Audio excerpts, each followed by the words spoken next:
దశావతారాల పయనంలో మనం ఇప్పుడు రెండవ అవతారం కూర్మావతారం గురించి తెలుసుకుందాం. ఇది దేవతలు రాక్షసులు కలిసి చేసిన అద్భుతమైన సాగర మదనం కథ. అయితే అసలు ఈ సముద్ర మదనానికి దారితీసిన పరిస్థితులేమిటి? సముద్ర మదనానికి ఆరంభం ఒకసారి దూర్వాస మహర్షి బ్రహ్మలోకం నుండి వచ్చిన శక్తివంతమైన పుష్పమాలను ఇంద్రుడికి బహుకరించారు. కాని అహంకారంతో ఉన్న ఇంద్రుడు దాని విలువను గుర్తించకుండా తన ఏనుగు ఐరావతం తలపై వేయగా అది నేల పాలైంది. దీన్ని తీవ్ర అగౌరవంగా భావించిన దుర్వాసుడు దేవతల శక్తిని హరించి రాక్షసుల చేతిలో బలహీనులవుతారని శపించాడు. ఈ శాపంతో దేవతలు తమ బలాన్ని కోల్పోయి లోకంలో అసమతుల్యత నెలకొంది. తిరిగి శక్తిని పొందడానికి అమృతం కోసం పాల సముద్రాన్ని మదించాల్సి వచ్చింది. ఇదే మహాసముద్ర మదనానికి నాంది. ఈ విధంగా తమ బలాన్ని కోల్పోయిన దేవతలకు అమరత్వం తిరిగి పొందడానికి ఒకే ఒక మార్గం మిగిలింది. అది అమృతం. ఈ అమృతం పాల సముద్రంలో అట్టడుగున ఉందని వారికి తెలిసింది. కానీ ఈ మహాసముద్రాన్ని మందించడం వారి ఒక్కరి వల్ల సాధ్యం కాదు. అప్పుడు దేవేంద్రుడు సహాయం కోసం మహావిష్ణువును ఆశ్రయించాడు. విష్ణువు ఒక అద్భుతమైన వ్యూహం సూచించాడు. పాల సముద్రాన్ని దేవతలు రాక్షసులు కలిసి మదించాలి. అమృతం వస్తే దాన్ని దేవతలకే ఇవ్వాలని విష్ణువు రహస్యంగా నిర్ణయించాడు. రాక్షసులు మాత్రం అమృతం మనకు వస్తుందనే ఆశతో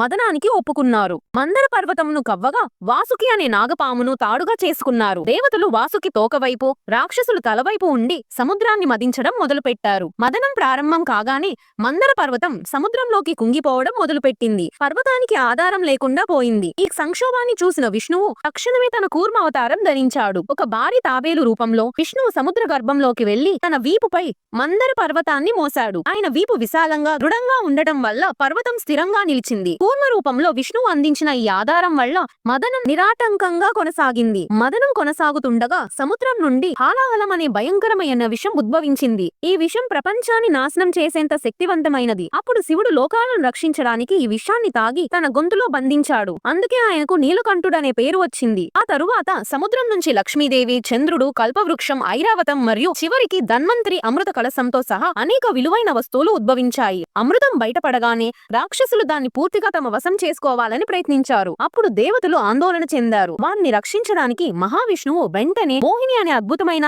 మోసపూరితమైన స్త్రీ రూపంలో అవతరించాడు. మోహిని సౌందర్యానికి ముగ్ధులైన రాక్షసులు తమ అమృత కలశాన్ని ఆమెకు ఇచ్చి తమకు న్యాయంగా పంచమని కోరారు. మోహిని వారిని మత్తులో ముంచి దేవతలకు మాత్రమే అమృతాన్ని పంచింది. దేవతలు అమృతం సేవించి తిరిగి తమ పూర్వశక్తిని, అమరత్వాన్ని పొందారు. లోక సంతులన తిరిగి నెలకొంది. పాలసముద్రం మదనంలో దేవతలు రాక్షసులు కలిసి పనిచేయడం, శివుడు విషం మింగడం, విష్ణువు మోహినిగా మారడం, ఇవి అంతా ధర్మం కోసం జరిగిన మహాయజ్ఞం. ఇది దశావతారాల్లో రెండో మెట్టు, కూర్మావతారం. ఇంకా అద్భుతమైన దేవ కథల కోసం ఈ వీడియో నచ్చితే లైక్ చేయండి, షేర్ చేయండి, మా ఛానల్ కు సబ్స్క్రైబ్ అవ్వండి. తరువాతి ఎపిసోడ్ లో కలుద్దాం. భూమిని రక్షించేందుకు వచ్చిన వరాహ అవతారంలో.